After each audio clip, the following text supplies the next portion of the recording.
I sometimes speak of bringing the transcendent dimension into your life.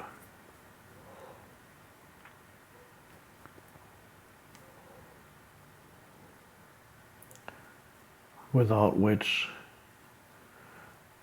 your life, no matter what you achieve, is very limited.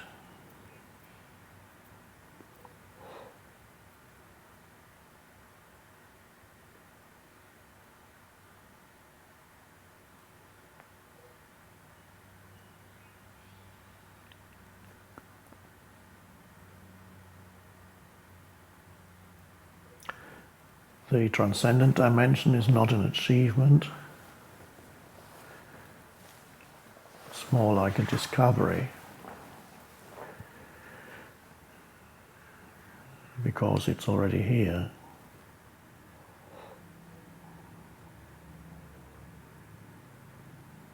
So it's not something you need to get, which would imply future,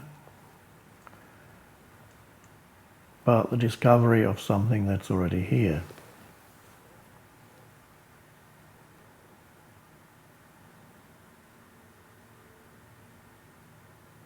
It's not something, but we have to use words.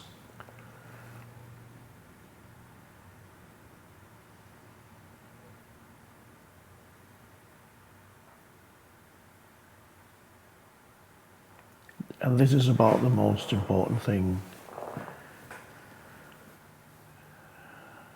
No matter who you are or what your function is in this world, this is about the most important thing there is.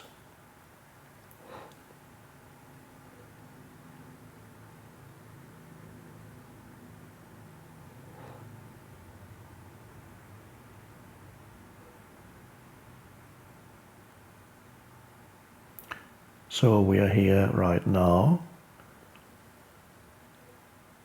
so that you can deepen your access to it, or for some of you, discover for yourself what it is. Discover it directly. So here today, see if you can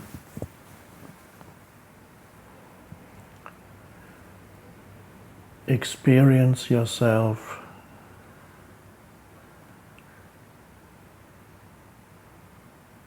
as presence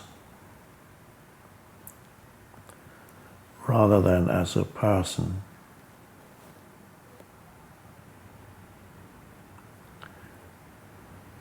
When you experience yourself as presence, we could also say the presence within you, the presence that you are, that is the transcendence of the person.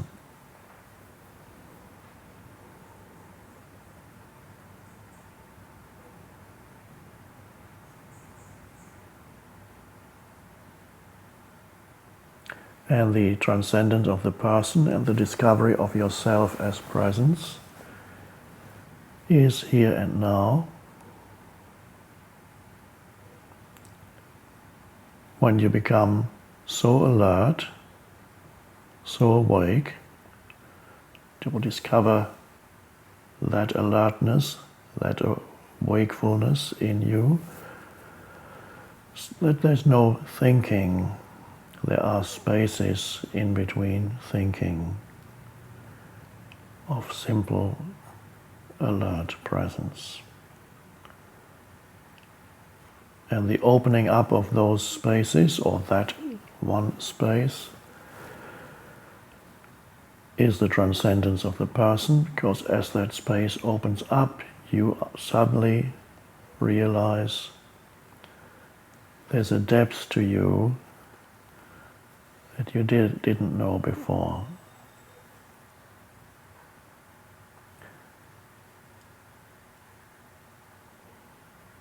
But you have to have enough courage to go there, because you have to give up everything that you thought you knew,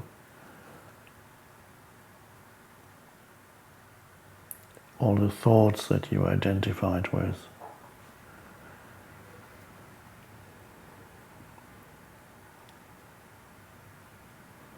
So you step into the unknown,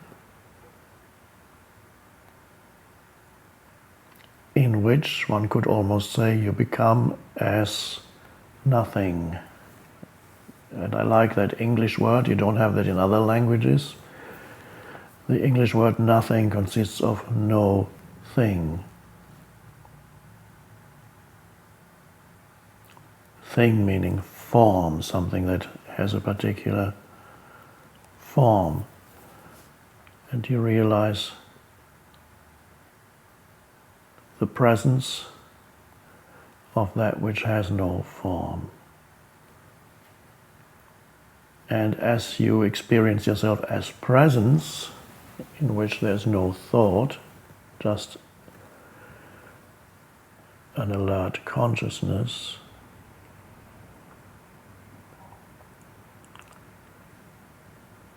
you don't know who you are anymore. And that may require some courage to go there.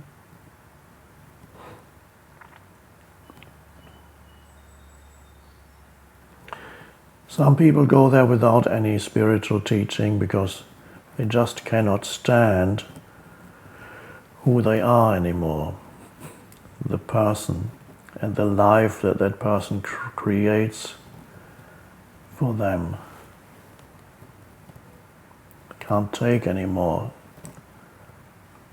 of that suffering, the unhappiness, the conflict, the agony, the negativity that they generate. I can't take anymore. That's a good point to reach too. At that moment you have a choice. You can commit suicide, or preferably step into the unknown and discover that presence that's deeper than the person, and then live in and through, predominantly in and through that presence.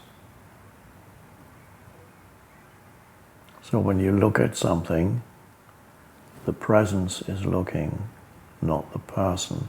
How do you know whether the presence is looking at something or the person? When you don't interpret mentally what you're looking at, that's presence.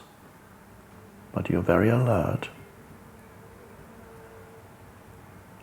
Or you listen to something, but you don't interpret it. There's just the listening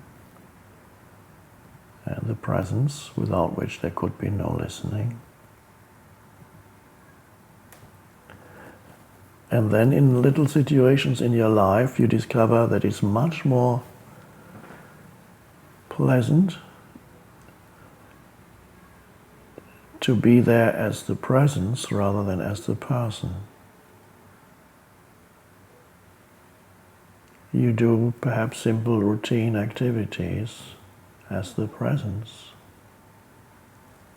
an alert space, without calling things that happen good or bad anymore, because when you call things good or bad, it's the person, the conceptual self, the mind-made self.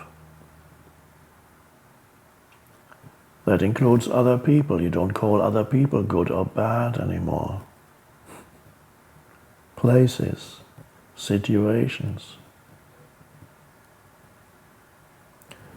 Whenever you fall into good and bad, you are again a person. You lose transcendence. Transcendence is lost, covered up, no longer realized. It's never really lost, but it seems to be completely lost. And then you're trying to get rid of what you called bad.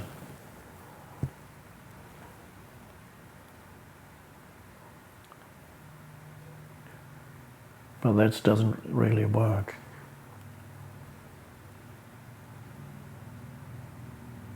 So as long as you call certain people bad, you will continue to meet. Even if you run away or eliminate those people, you'll meet more bad people.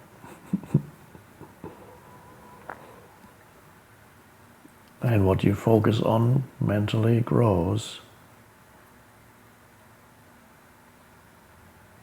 And situations also. So if you can encounter people, situations, places as a simple presence without taking a position towards them, allow everything to be in this moment as it is.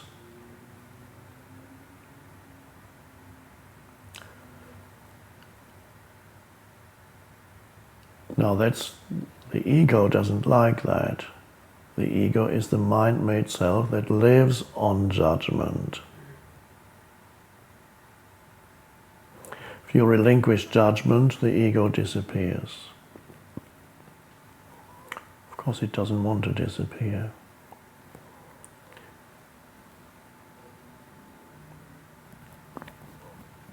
But you realize that life becomes a much more pleasant experience without that person continuously judging everything and everybody.